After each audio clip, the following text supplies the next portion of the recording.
the water. It was an exciting, long night, but at the end of the day, the Pokes did win 58-17 over the Cowboys. Some exciting things, some things that, weren't not as smooth as you would like, but at the end of the day, you did get the win against an FCS opponent. So we have a lot to take away, a lot to clean up before South Alabama next week, but we do have a special guest coming on here in the next segment very shortly. So we are going to jump into a quick commercial break really quick to bring Hallie Hart on, the sports editor. But first, I do want to thank one of our sponsors, the Oklahoma Air National Guard. Contact Oklahoma Air National Guard at 800-GO-TO-ANG or visit their website at goang/Oklahoma for more information on how to get 100% college tuition. We'll be right back on One-on-One at OSU Student Radio, KXZY, Suddenlink Channel 112. Your future by selecting a major can be difficult. It's okay to be undecided. Connect with the College of Arts and Sciences, where your options are endless. Where you can uncover your passions and achieve your goals. Express your creativity by exploring a career in the visual and performing arts. Investigate new discoveries to make the world a better place with a career in science. Advance knowledge, communicate progress, and contribute to a healthier planet with a career rooted in the social sciences. Discover your career by looking at the world from different perspectives through the humanities. Realize a better tomorrow through problem solving and mining data that can change lives. CAS prepares you to succeed through internships, study abroad, student-guided research projects, and service activities. With 109 majors, 52 minors, and 24 departments, the only thing missing is you. College of Arts and Sciences. Connect. Achieve. Succeed.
Welcome back into One-on-One here on OSU Student Radio, KXZY, Suddenlink Channel 112, live on Facebook and YouTube as well. We are joined by Hallie Hart, the sports editor of the Yokaly. We're excited to have you, Hallie. We have a lot to talk about after last night. So what was the mood for you walking out of the stadium? A lot of things kind of went wrong, I guess you could say. A lot of things went good. What was it like for you last night?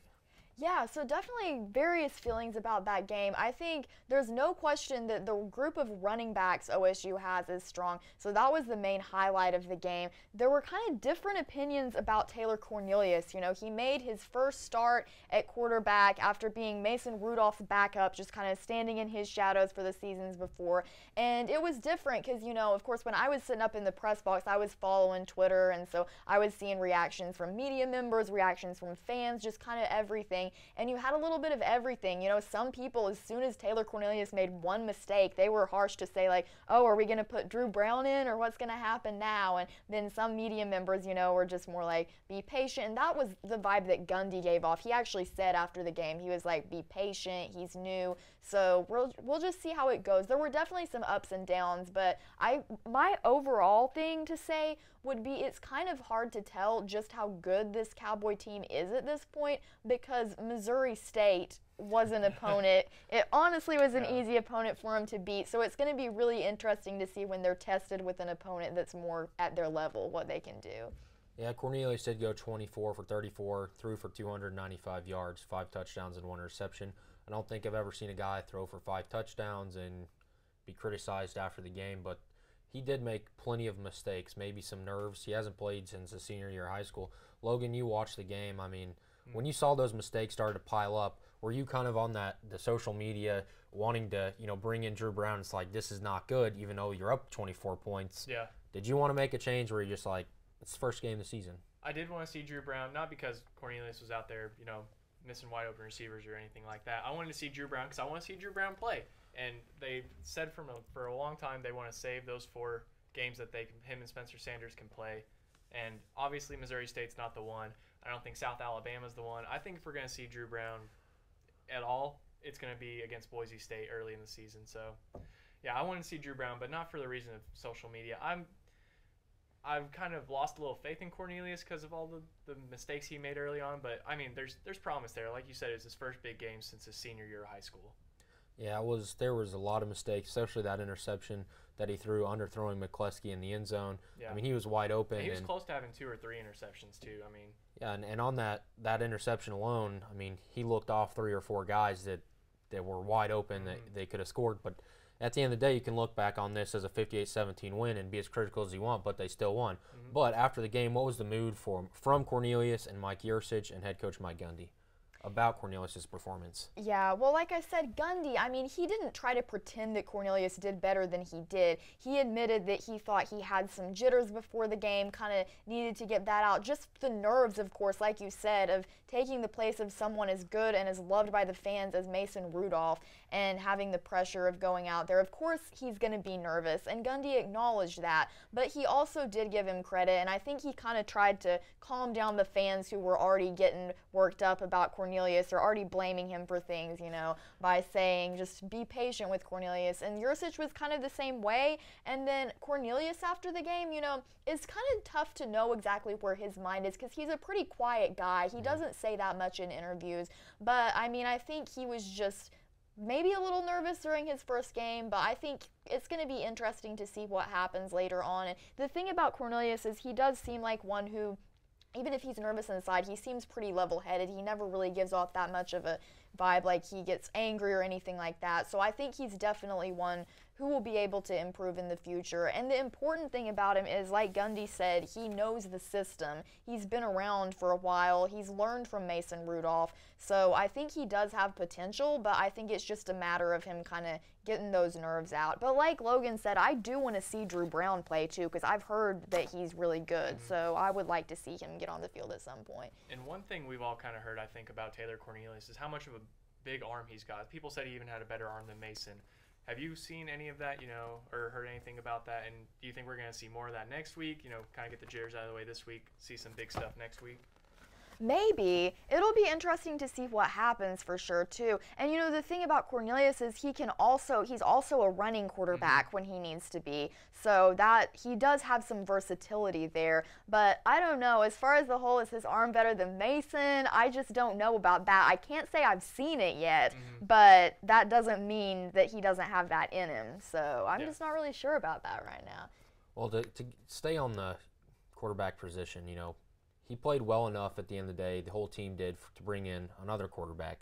And if I were a betting man and they told me somebody came in the fourth quarter, I would have told you it either been Spencer Sanders or Drew Brown, but it was Keandre Woodtee. What was your reaction when you saw him jog into the game? You know, at first I was a little bit surprised because Woodtee's fourth on the depth chart. Like you said, it goes Cornelius is the starter, then Drew Brown, then Spencer Sanders, the freshman, was listed at third, and then Keandre Woodtee, he's the last quarterback on the depth chart. So at first, when I saw him go in the game, I was like, wow, that's kind of surprising. You know, like you said, why is he out there? But then I thought, it's really not a surprise when you really think about it and analyze it, because Drew Brown and Spencer Sanders, if they both redshirt, if that does happen, then they'd have those 4 games that they could still play with the new NCAA rule. And like Logan mentioned earlier, they weren't going to use one of those games if they take a redshirt. They're not going to use that on a game as easy for them as Missouri State. So I think it would be in the future that we'd see Brown or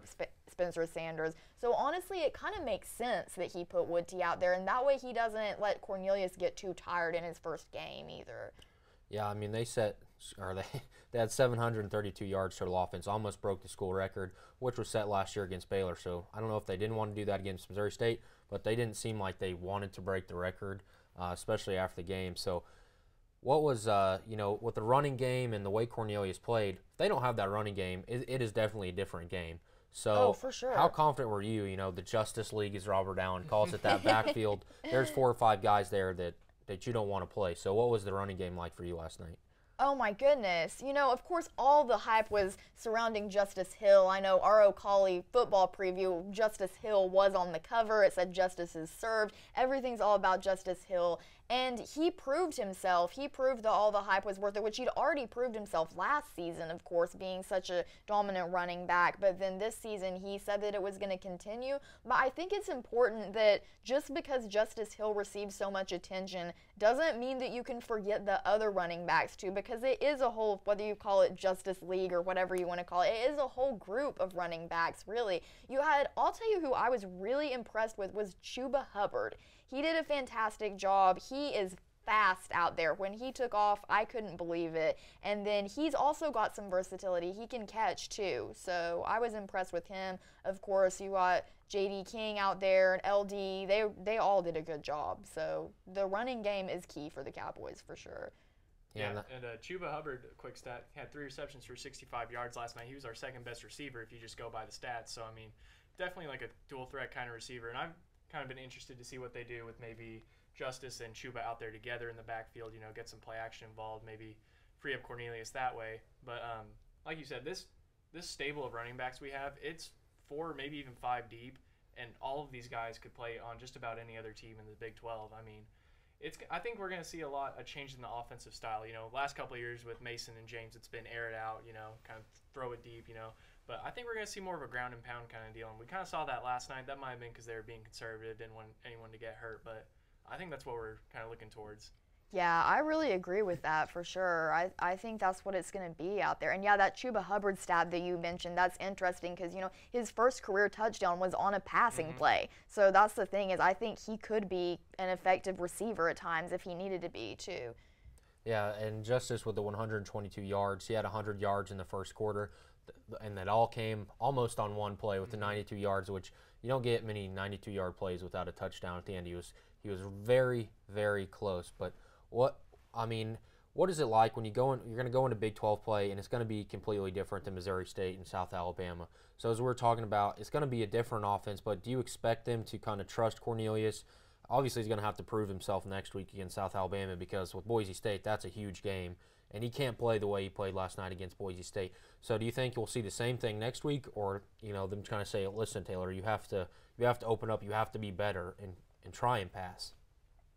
I think they're definitely maybe going to encourage him a little bit more to do that, improve and pass some more. I do think his teammates have a lot of faith in him. Every time they're asked about Cornelius, I mean, they seem to believe that he can do it, but I think it's just a matter of kind of keeping him encouraged and everything. So I think he will have to pass some more. They've got some great receivers on the team, but it's just a matter of Cornelius being able to connect with them and really kind of loosen up his arm and show the talent that he has. And one other thing I was going to mention too is it's funny how you said that 93-yard play for Justice Hill, then he ended up not scoring. After the game when we talked to Justice, he was like, yeah, it was just a run. I didn't score. You know, everyone was making such a big deal out of it. Like it was the 4th longest run in Cowboy history, and it was so impressive to watch. But then he was just pretty level-headed about it. Like, oh, I just saw the grass, took off running, he said, you know, and then he was like, but it was just a run. I didn't score. So I think he's always trying to do better too. Did you get to go out and experience the new atmosphere of Boone Pickens with the concessions and the new video board, or were you kind of stuck in the press box? I did. Before the game, I actually interviewed some people for a story I'm working on about the new beer sales in the stadium. So I did talk to them. The fans seem to be really excited about that. I also asked them about some of the new concession options because they've got like Thai Loco there. They've got Coney Island. So it was interesting. Overall, I think they reacted positively. I think some people are a little unsure about the no re-entry thing, but I saw more positive than negative from the fans. Can you stay on for one more segment? Of course, yes. You'll give us your time. You got anything planned this weekend? The big Labor Day weekend? You know, I really don't. I guess it's just going to be getting organized as sports editor. I'll be editing the soccer stories. Soccer's got 2 road matches this weekend, so probably doing that, but I don't have anything too big. What about you guys? We're going to be doing this type of stuff. It's a busy time of the year for being in sports, so. But we're having fun, and we will be back with one segment here with One-on-One on OSU Student Radio KXZY, Suddenlink Channel 112.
In my mind, I was never going to walk right again.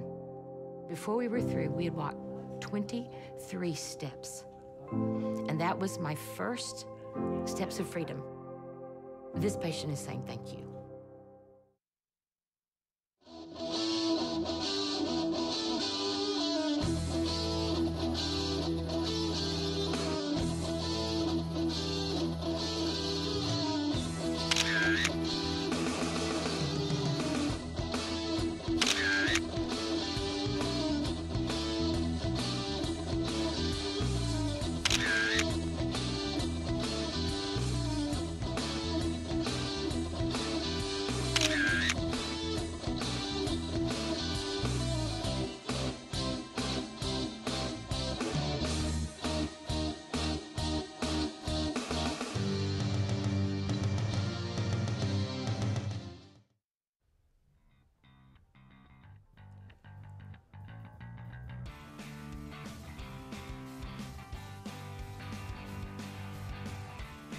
Well, welcome back to One on One here on OSU Student Radio, KXZY, Suddenly Channel 112, live on Facebook and YouTube as well. We will get into basketball here eventually, but we're still stuck on football because we do have the sports editor of the Ocala here. How are you doing, Hallie? I'm doing well. How are you? A little tired after last night, but I bet, me too. it was a big game. The Cowboys defeated Missouri State 58-17. Like we talked about offensively, some good things and some bad things. Now we're going to jump into the debut of the 4-2-5 here in Stillwater. What was it like defensively for Jim Knowles last night?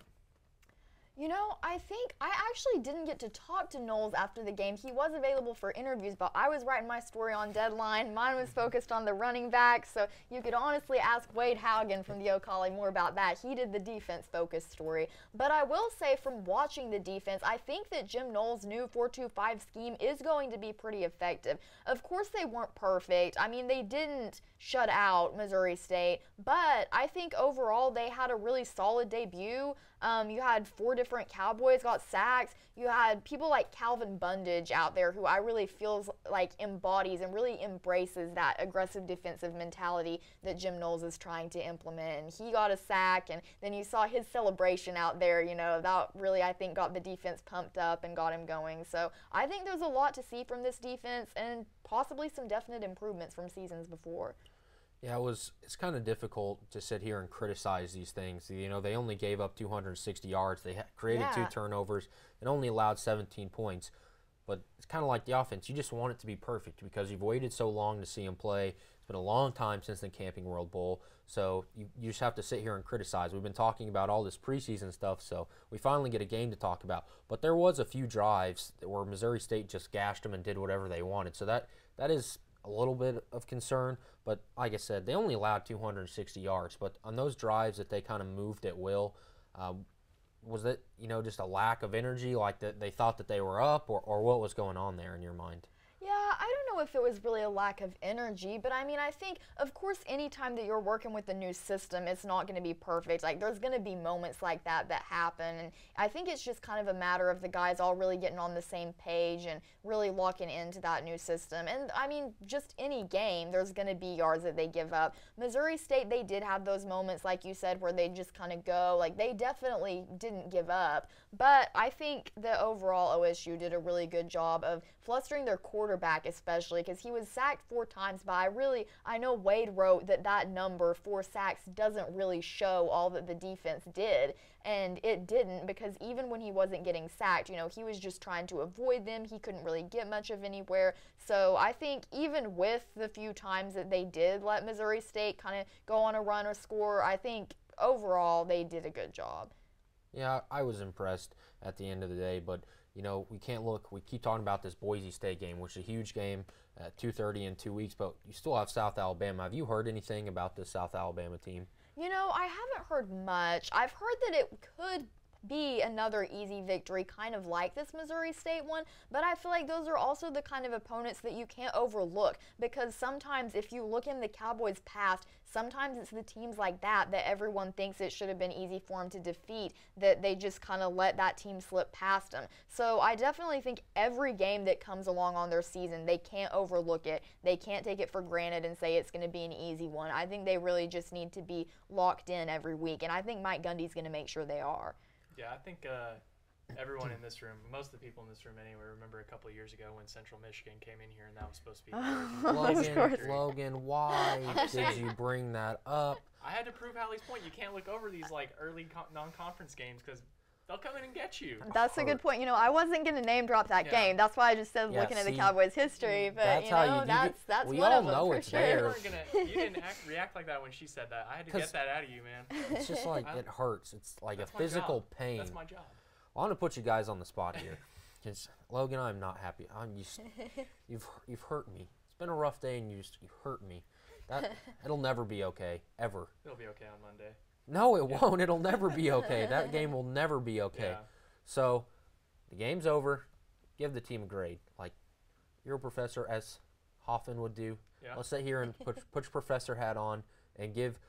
Let's just go the team as a whole, and then we'll break down offensively, defensively. Okay. I'm gonna give the whole team as a whole.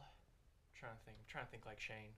Well, So if you think like Shane, you have to have like a specific grade, like an 87, or like a really specific. I would probably give him like an 84 or an 85 if I'm going full Shane, but a B, a solid B. Like they did what we thought we were gonna do. Cornelius obviously is a big question mark, but the run game's fantastic.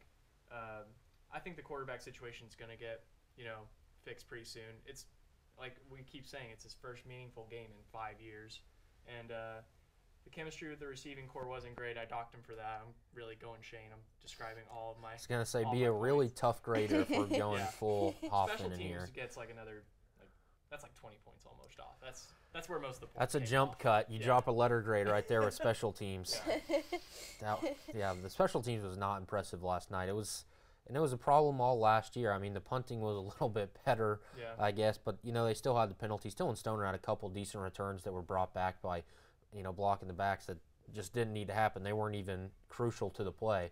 So I'm going to just jump ahead to my special teams grade and give them an F because that's just, it's hard to watch because the special teams, you've had all year to clean up. It wasn't that bad, but the mixed extra point and just stuff like that those things can't happen in games where, if it's Missouri State, sure it can happen because you're going to win 58-17. But if you go play Boise State or an OU or Texas, those things will come back to haunt you. So you can't let them happen, but it is the first game. I will give them a C, special teams. I won't go an F. Okay. I'll give them a C. Hallie, across the board for the team, what grade are you giving them? I'm thinking pretty similar to Logan. I was going to say maybe an 86 or an 87, so I guess that's a point or two higher, mainly just because of the running backs. But I do think a B is a solid grade to give them. Of course, in my mind, running backs would be A+. That for Justice Hill, of course. Taylor Cornelius, I'd say his grade would probably be a B, somewhere around maybe 82, 83, somewhere like that maybe. He did do a good job. He only threw one interception, but I think there's definitely places where he could improve. I'd give the defense probably a high B, low A maybe. Maybe I'd give him like a 92. They did a pretty good job, but this is tough when you put me on the spot here. But yeah, the special teams, like you mentioned, they do need some improvement, especially that Amendola extra point miss. That's things like an extra point, it seems like a small thing, but like you mentioned, when it's Bedlam or a big game like that, that could be the difference maker sometimes. So special teams could use some improvement, but overall I think it's a solid B, and I think they have potential for an A, but then they also could slip to a C when they face some of these big opponents, so it's going to be interesting to see, but right now, 86, 87 probably. I'll give them a high B. I like an 88, 89 because they did make a lot of mistakes, but they're so athletic. I know they're playing Missouri State, but the speed that they have in that backfield is ridiculous. Mm-hmm. And Cornelius, I'll probably give him a C because he just made a lot of mistakes. He is a senior quarterback, and I know he hasn't played much, but he's going to get better. You still have to have confidence in him. But as Robert Allen said this morning when I was listening to him, the biggest improvement is week 1 to week 2. You kind of want mistakes because if you come out and play perfect in week 1, your coaches are kind of like, what do we say to you? So you almost want mistakes week 1, but he's going to get better. He's going to look at the tape, and I guarantee you Taylor Cornelius is the biggest critic of himself in Stillwater right now. I mean, he knows that he made some mistakes and it's going to get better, but I'll give him a C and, a high B for the team as a whole. Defensively, I thought they played really well. They got gashed at times, but I'll give the defense an A because in the first quarter, they were everywhere. They were in the backfield. Peyton Huslig, I think's how you pronounce his last name. They couldn't complete anything, and he tried to run and set the edge, but they couldn't do anything against that 4-2-5 in the first quarter. So I was impressed with that so far. So defensively, did you give your defensive grade? I didn't. I would also give him like a low A, just because, like you said, the first quarter was awful for Missouri State. I think they had like, I don't want to get it wrong. I thought it was like 9 yards or something in the first quarter was like their total offense or something like that. At one point they had like -6 rushing yards. Yeah. The rushing yards difference was huge at one point. Yeah, for sure. And as the game went on, as the lead grows, you're kind of just going to lose some inherent interest. But I mean, I don't think they lost interest. I think they just kind of had a few mistakes, but it's nothing that's going to knock them down to a B or anything like that. I thought the defense was really good, and I think it's going to be good next week too. Yeah, like Hallie was saying, it's South Alabama next week. You can't look past them, but for a fact that we have better athletes, and we do have an elite coaching staff, in my opinion at least. So you should win those games, but nothing's guaranteed. You have to play the game. It is a night kickoff, which I think those are almost big for this season because there's not a lot of expectations for this team, especially nationally and in the Big 12 media. They're not getting any respect. So maybe those 2 night games, and maybe I'm crazy for thinking this, it's almost like a little bit of respect because the last 2 years they've been 11 a.m. 11 a.m. kickoffs, and it's almost disrespectful when you're playing a top 25 matchup and it's 11 a.m. kickoff. It's like, why can't we get the night game? So I know it's Missouri State and South Alabama, but night games are fun for students. They're fun. You have all day to tailgate. Stillwater's a little bit more electric when it's a night kickoff, so I have enjoyed. Actually, I take that back. What we do, the night games aren't that fun to do because we're up a little late, but it is big for the players, at least in my opinion. So it is another night kickoff. So Hallie, I keep calling you the wrong name. Hallie. It's okay. South Alabama next week. Can you give me maybe not a score prediction, but what do you think it's going to be like? I would say it's probably going to be very similar to this Missouri State game. I'll say maybe, I was going to say maybe a few more points for South Alabama, but I don't know. I think it's going to be pretty comparable. I mean, part of it depends on what Taylor Cornelius can do. I think if he can connect with some of his receivers more, then the score could be even more lopsided. But it just kind of depends on what he does. And one thing that I wanted to say, too, is how I know you mentioned all the pressure on Taylor Cornelius. I honestly cannot imagine being Cornelius right now. Like, that must be so tough just to have everyone in Stillwater, all the OSU fans looking at you thinking, can you replace Rudolph? What can you do? It's tough. So you've got to give him props just for stepping out there and filling those shoes because I cannot imagine if I were him. It'd be so difficult. Yeah, I mean, he's got big shoes to fill, but I still have confidence in him. I mean, he did make mistakes, but like I said, he's the biggest critic of himself. That's the way it is with most athletes. So thank you so much for coming on. Really quickly, do you want to talk about the opportunities at the Ocali for students watching? I'd love to talk about the opportunities at the Ocali. So it has been my favorite thing that I've done through sports media here in college. I started off my freshman year and I just wrote blogs about Big 12 football teams. I wrote about the Texas teams. You had Cameron Jordan, our former sports editor, wrote about the non-Texas teams. So we just covered all the Big 12 games that were not OSU. And then I just stuck with it, worked. Now I'm the sports editor, and I'm working with an amazing staff. Some of them that I've worked with are actually here working the cameras for one-on-one right now. So that's one of the things that I think is so cool about the Ocali is it gives you opportunities where you can write some sports blogs, you can work camera for a TV show, you can be on the radio, and it's really all here. And one thing that I've always said is like whatever I wanted to do for a job, I wanted to find work that even if I had to work really hard all the time, I'm willing to do that, but I just didn't want it to feel like a job because I want to love what I do. And at the Ocali, when I'm covering a football game like last night or basketball games, baseball, anything, it really doesn't feel like work because I just love it. So I think if you're interested in any aspect of the sports media field or any media with the Ocali, you can write movie reviews, you can cover news events on campus. I think we've got it all. And we've got Zach Hake, our editor-in-chief, doing a great job. He's great to work for. So really, anything you want to do to get involved is great. We are now one big happy family under the Ocali Media Group. So if you're out there and you're a student and you want to get involved, get in contact with Hallie. What's your Twitter, by the way? My Twitter is just @HallieHart. So that's HallieHart. Just all One word, so it's easy. It's just my name. Yeah, get in contact with Hallie or Zach. They would be, give you all the opportunities in the world. Thank you so much for coming on, Hallie Hart, the sports editor of the O'Colly. We are going to take a quick break, but first we want to thank one of our sponsors, Campbell Property Management. If you are looking for luxury living in Stillwater, please contact Campbell Property Management at 405-372-9225 or visit their website at campbellmgmt.com for more information. We'll be right back here on One-on-One, Ulster Student Radio, KXZY, Suddenlink Channel 112.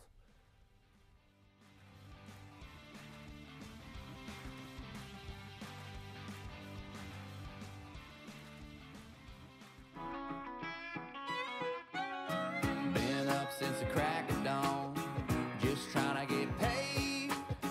Been hotter than 100 suns. I can't find no shade. Just 2 more rows and I'm good to go. Yeah, I'm shutting this tractor down. Give me a half an hour for a shave and a shower, and I'll be outside your house. Might have a little dirt on my boots, but I'm taking you uptown tonight. Might have a little mud on my wheels, but they gonna shine with you up inside. Gonna hit the club, gonna cut a rug, burn it up like neon lights. Might have a little dirt on my boots, but we're gonna dance the dust right off them tonight. Yeah, girl. Got a little dirt on my boots.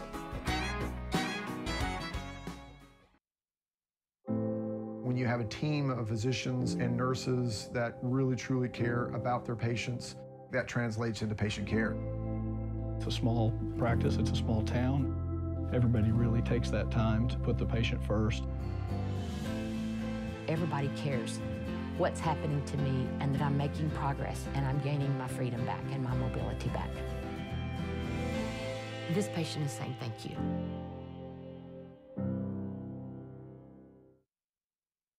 This spring, I invite you to shop in downtown Stillwater.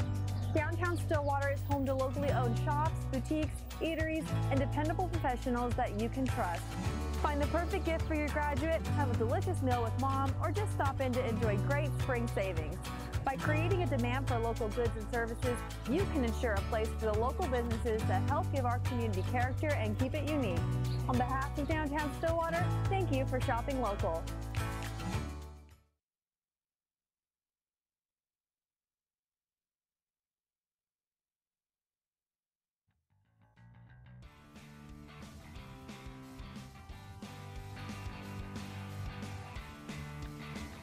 Welcome back to One-on-One. I'm Reed Spencer, joined by my co-host Logan Mosher. As always, we're live on Suddenlink Channel 112, Ulster Student Radio, KXZY. Also live on Facebook and YouTube. Logan, Aaron Rodgers is a wealthy man. He is. Doesn't that video just make you happy, though, seeing him dressed up like a cowboy like that? I don't know. It makes me laugh.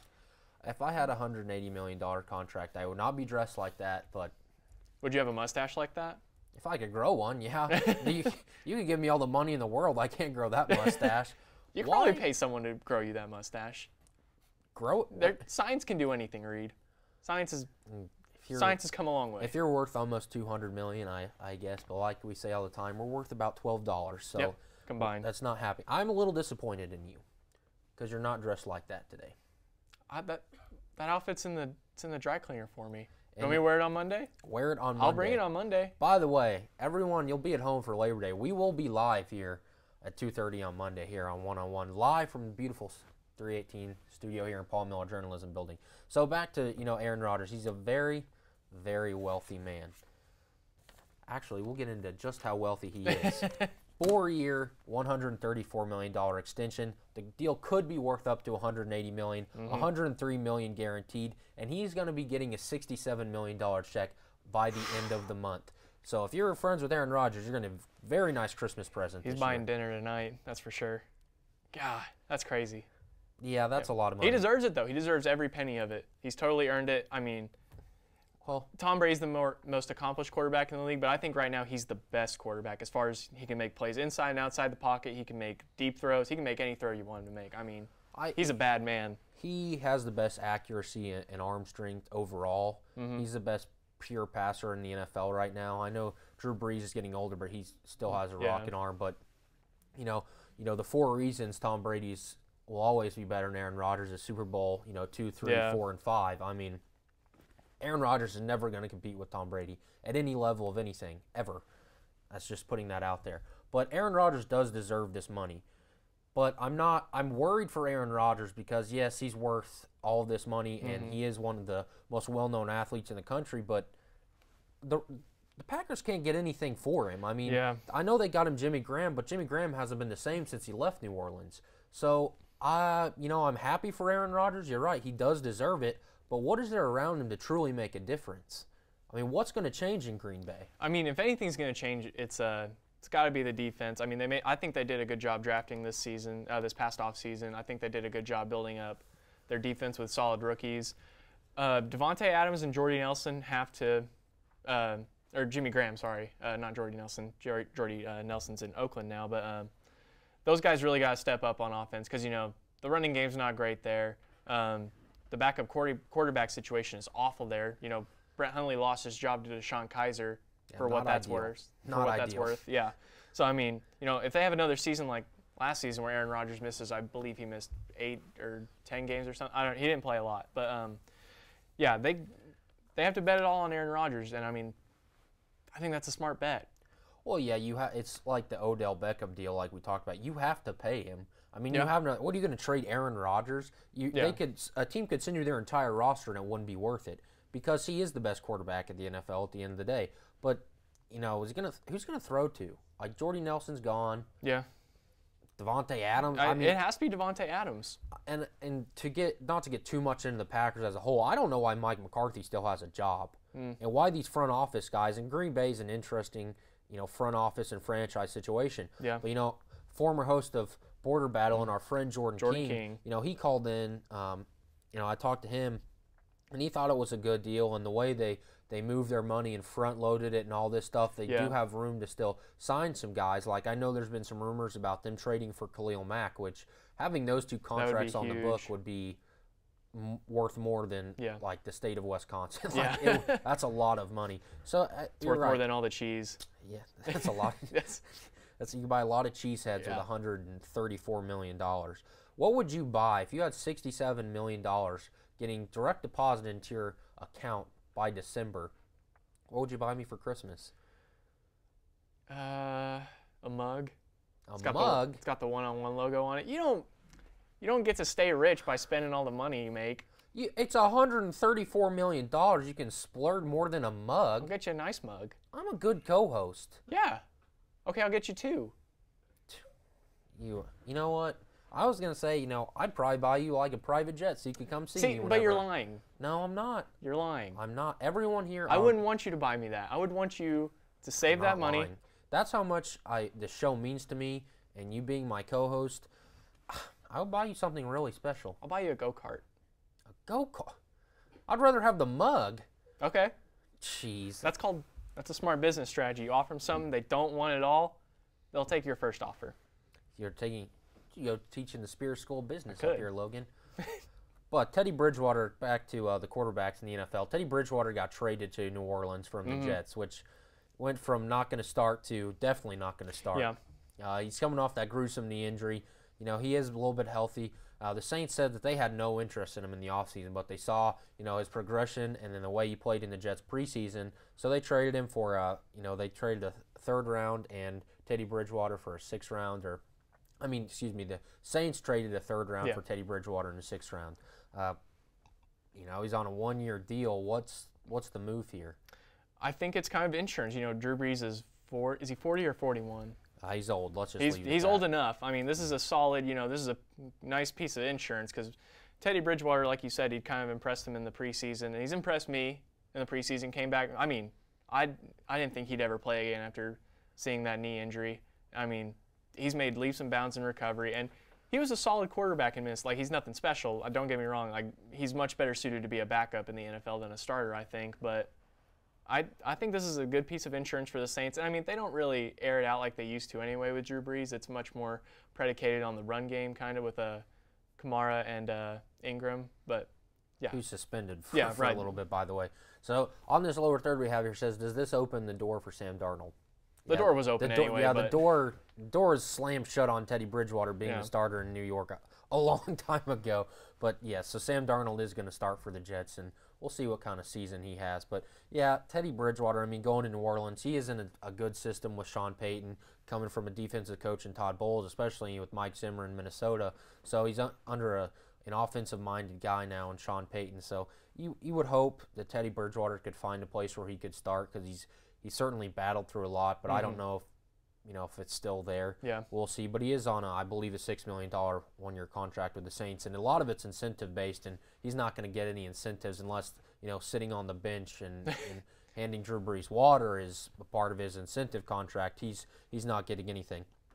Some more money being thrown around. Gronk got a $4.3 million incentive deal, I guess, which Gronk's going to probably hit every single one of those incentives.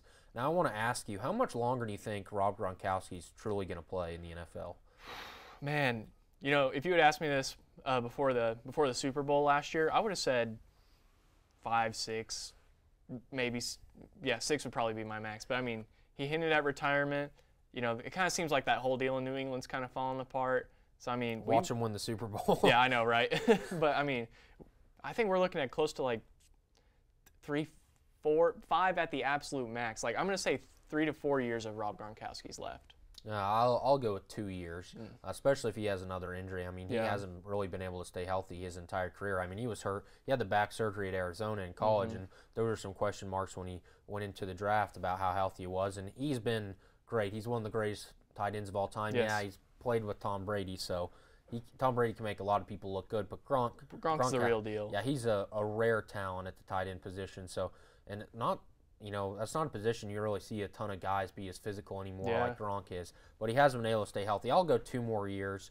And everyone thinks that Gronk is, kind of an idiot, like he's immature. Smart. He seems pretty smart. He doesn't spend any of his money. No, he fits into the meathead culture, but like I'm saying, he probably buys his friends mugs for Christmas presents. They probably say like Gronk party boat or whatever, He probably takes him to Vegas on like a party bus or something. He probably just takes him out on his party boat. That thing looks not family friendly, but fun. Would you have a party boat if you had that much money? No, because that's not how I roll. But you see, Logan, you're telling me I wouldn't have these things. If you had that much money, you would probably have some of those things. I don't know.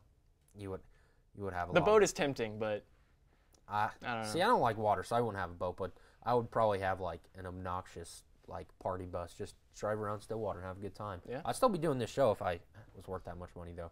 Aaron Donald, money, like I said, just getting thrown around in the NFL. Nothing like the NBA, but the richest defensive contract in NFL history. Aaron Donald signed to a 6-year, $135 million deal, $87 million guaranteed for the Rams defensive tackle. That's a lot of money. That is a lot of money. And I'm happy for him. I saw a thing, I think it was on ESPN. He wants to use this money to retire his parents. His mom drove a school bus for, I think she's drove for 20 years, and his dad used to recycle tires and stuff like that. So it's always kind of nice to see, the positive stuff these guys do with their money, like helping out their parents and stuff like that, like buying their mom a house. So, yeah. Or a party boat. Or a mug. Or a mug. We're selfish. We've been sitting here about what money we would do with all that money, and we're talking about party buses and planes and stuff, and we'd probably help our parents out. Yeah. Maybe, just maybe. Yeah, a little. Get them a couple mugs, couple sets. That defense in Los Angeles is, Wade Phillips came over. He's been in Denver, which you're familiar with. That defense was phenomenal for, a good 5 years. And now he's moved over. The Chiefs traded Marcus Peters to them. Akeem Talib is over there. Now. They're Aaron Donald and Ndamukong Suh.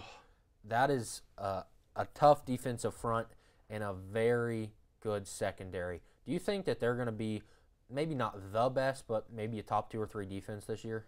Yeah, I think they're easily a top 2 or 3. And, I mean, they were one of the best last year, I believe. So, I mean, I don't see why anything's going to get worse. And they just got better. Yeah. I mean, it is, and they paid out a lot. Todd Gurley, which we're going to get into a little bit in that fantasy segment.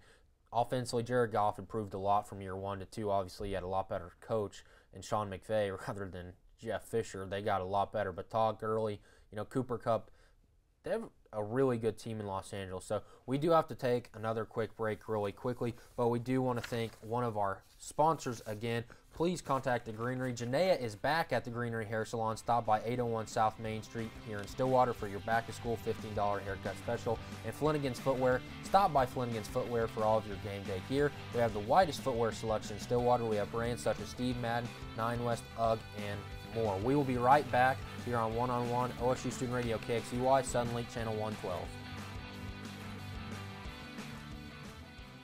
Determining your future by selecting a major can be difficult. It's okay to be undecided. Connect with the College of Arts and Sciences, where your options are endless. Where you can uncover your passions and achieve your goals. Express your creativity by exploring a career in the visual and performing arts. Investigate new discoveries to make the world a better place with a career in science. Advance knowledge, communicate progress, and contribute to a healthier planet with a career rooted in the social sciences. Discover your career by looking at the world from different perspectives through the humanities. Realize a better tomorrow through problem solving and mining data that can change lives. CAS prepares you to succeed through internships, study abroad, student-guided research projects, and service activities. With 109 majors, 52 minors, and 24 departments, the only thing missing is you. College of Arts and Sciences. Connect. Achieve. Succeed.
Welcome back to One-on-One here on OSU Student Radio KXZY, Suddenlink Channel 112, live on Facebook and YouTube as well. It's the last day of August here, Friday, August 31st. After the Cowboys' big win over Missouri State, football season is officially here, Logan. Yep. College football season. The NFL's not quite here yet. Well, preseason start is better than nothing, but that does kick off next weekend. We're going to get into a little NFL stuff here, but first I want to ask you, and every time we talk about it, I say it's the last time, but then something else happens, and I can't take it. Because at the end of the day, everyone here in this building wants to get into sports media. We want to cover sports, and we're taught here you want to find the truth. And Brett McMurphy did a phenomenal job, who is an alumnus of this school, by the way. He is a great college football reporter, and he broke the story on Urban Meyer. But a wonderful Zach Smith, who he thinks he's great. I mean, this guy's crazy. Yeah. There's no way to put it. He's out of his mind. He tweeted, "Hey, at Brett McMurphy, ready to start being a real journalist, vetting a story. Oh, no, you don't know what I mean. Sorry." Let's get something straight, Zach Smith. He's one of the best journalists in all of college sports, and it is proven time and time again that you are out of your mind. So we know you're crazy. So when you think that going on a Twitter rant and attacking a real journalist is going to give you any sort of credibility, you're dead wrong. And for Urban Meyer to go out and try and correct these stories time and time again, is Urban Meyer hasn't learned his lesson. Zach Smith clearly hasn't learned his lesson. Mm-hmm. There is something so wrong with Zach Smith and something so wrong with Ohio State. He's criticized Ohio State for suspending him, and I have a real problem with him going at Brett McMurphy. It's not okay because Brett McMurphy found the truth, and they've tried to poke holes in it time and time again, and they just can't do it. Urban Meyer, I was going to read a statement, but it's just so long, but he said, I'll read a little bit part of it. "While I stand by my apologies to Courtney Smith, her children, and everyone else, there have been a number of things reported in the media about President Drake's decision and the investigative team's report that have not been correct and must be clarified. First, I was not suspended because I knew about or condoned Zach Smith allegations of domestic violence. On domestic violence, here's the lead investigator stated at the press conference, overall, Coach Meyer impressed us with the sincere commitment to the respect for women, core value that he uses and tries to instill in his players. Really? Yeah. What's he reaching for here? I think he's trying to fix his image. I don't know. I don't know what he's trying to do. Like, obviously, the Ohio State fans, they don't care. I don't want to say they don't care, but they view Urban Meyer differently. They're willing to give him a pass here. Everyone else has kind of made up their mind that he dropped the ball on this one, and he came out and said, I did not lie at Big Ten Media Day, but if you look at the video and all that kind of stuff, I'm not going to come out here and say Urban Meyer's a liar, but I ain't calling him a truther. Yeah. He called Brett McMurphy a clown on Twitter. Said this has been tough on his kids. Hey, McMurphy, a quick few questions. Because you're an outstanding and, quote, journalist, how'd you get that interview with Coach Tom Herman as your first interview at Wash Stadium? How come you didn't ask him about the alleged strip club incidents that you reported about, which has come out to be true, but I don't think that's anything against Brett McMurphy. Mm-hmm. Did you ask him about the ensuing few days? Have you vetted any credibility in any of your reports? I'll answer for you, Zach. Yes, he has. What is a tweet storm going to do? Everyone has no respect for you anyways, and he's not going to get a job in college football. So his one last effort was to go on a Twitter rant. Brett McMurphy sitting here like, okay. Yeah. And I think that's just kind of the culture we live in. I mean, people attack the media for just about any story, try and poke holes in it to make themselves look better. I mean, I think that's just where we are.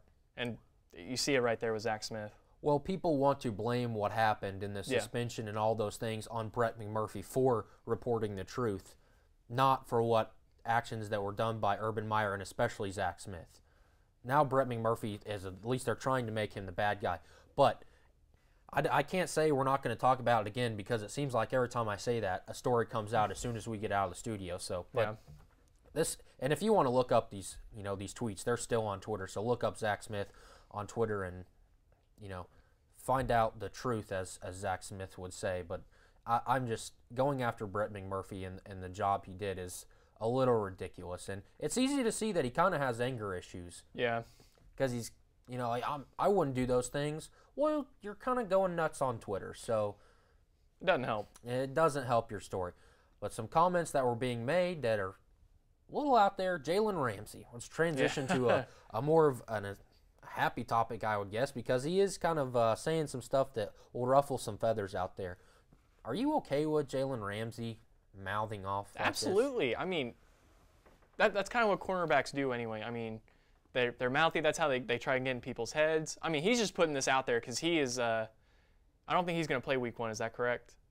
Or is his suspension? I know he's suspended, but I do not know for how long. Yeah, I was about to say, I don't know if that suspension is going to be over then. But, I mean, he doesn't say just bad things. There's one on DeAndre Hopkins. He had freaking 100 quarterbacks, all trash. I could be his quarterback. I could literally be his quarterback.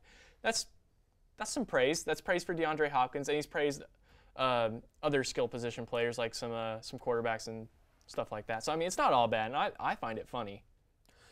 I do and I don't. Like, I get what he's saying, and most of it is kind of true. Yeah. Like, DeAndre Hopkins has not had a good quarterback, but calling Gronk overrated. That is the only one I have a problem with, yeah.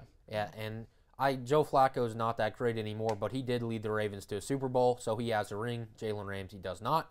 He was criticizing. Of course, he plays for the Jacksonville Jaguars, so I don't really know that he ever will because his quarterback is Blake Bortles. He really wasn't that high on his own quarterback, honestly. No, he kind of did the trained media answer, like Blake does what he's got to do. So, yeah, but that's not a gleaming endorsement from a teammate. No, I believe he said Blake Bortles did what he had to do or something to that effect. But what's going to happen when Jalen Ramsey gets burned in week 1 if he plays? I mean, obviously he's going to get beat sometimes, but I mean, he's one of the best corners in the game. I think he can pretty much talk up anything he said so far. I'm trying to think. He didn't say anything bad about Tom Brady or Aaron Rodgers. There's not a lot of these that I totally just flat out disagree with, and I'm like, yeah, Jalen Ramsey can't back that up. I mean, it's kind of true, most of it, like we were saying. he kind of he criticizes coach in college, you know, Jimbo Fisher. I don't understand that stuff. Like, yeah, he's you know, now he's the biggest trash talker in the league, but what's the point of it? Now he's got like a huge target on his back. So maybe he likes that. Well, I mean, I would say they're going to attack him, but he is one of the best cornerbacks in the league. But it's just, I don't know why you go out and create these controversies, because you're just making the game. Yeah. Now you have like so much more risk on you, I guess you could say, because if he gets burned now, everyone's going to be talking about this. But we only have a few minutes left, so I want to talk about the big games this weekend. Alabama and Louisville, a top 10 matchup in Atlanta with Washington and Auburn.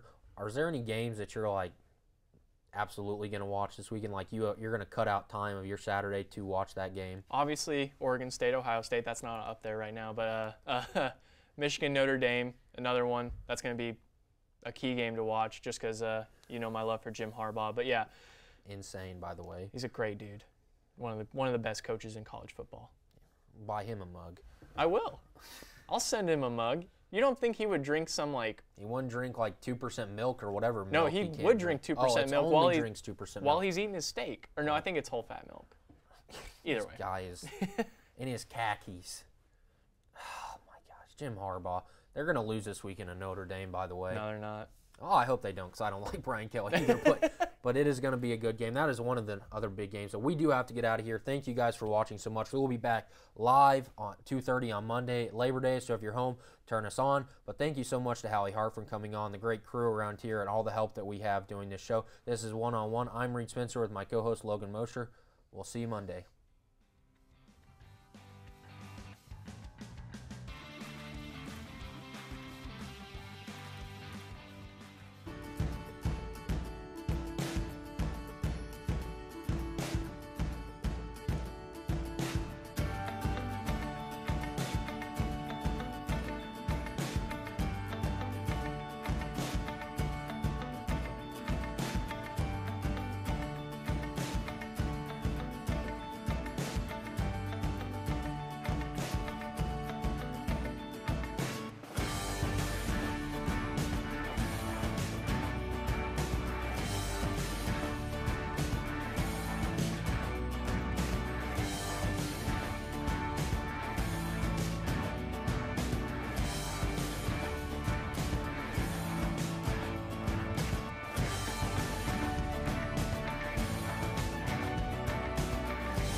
In my mind, I was never going to walk right again. Before we were through, we had walked 23 steps. And that was my first steps of freedom. This patient is saying thank you.